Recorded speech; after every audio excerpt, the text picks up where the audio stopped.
One of the Bitcoin's most talked about features is its limited supply. Only 21 million Bitcoin will ever exist. But what happens when we finally reach that limit? Let's break it down.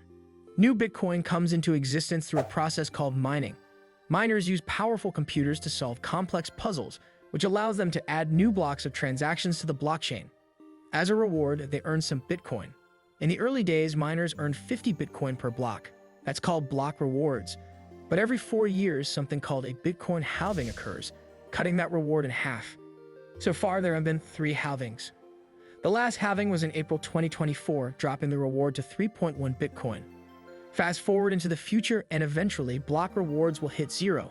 That's when all 21 million Bitcoin will be mined. But here is the big question. What happens when all 21 million Bitcoin are mined? Here's the thing. Bitcoin miners are crucial to the network. They validate transactions and keep the blockchain secure.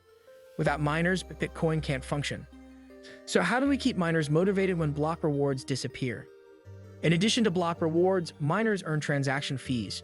Every time you send Bitcoin, you pay a small fee, which goes directly to miners.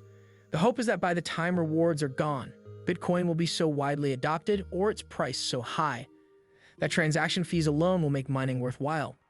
But here's the challenge.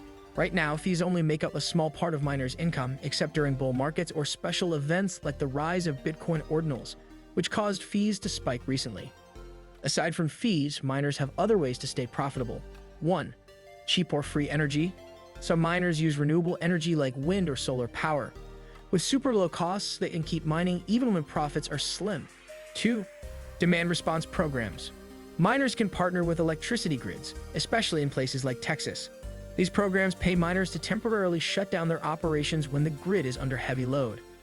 This has already earned some miners up to 10% of their revenue. Finally, there's the self-interest of Bitcoin holders. Big players like investment funds or even entire countries might step in to keep the network running.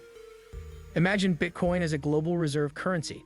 Those with a lot at stake will ensure the network stays secure, even if it means setting up their own mining operations.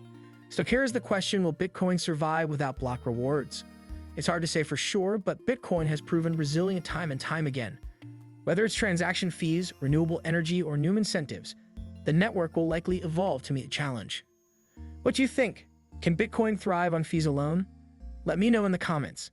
If you want to learn more about Bitcoin's future or the rise of NFTs on its blockchain, please click on the subscribe button.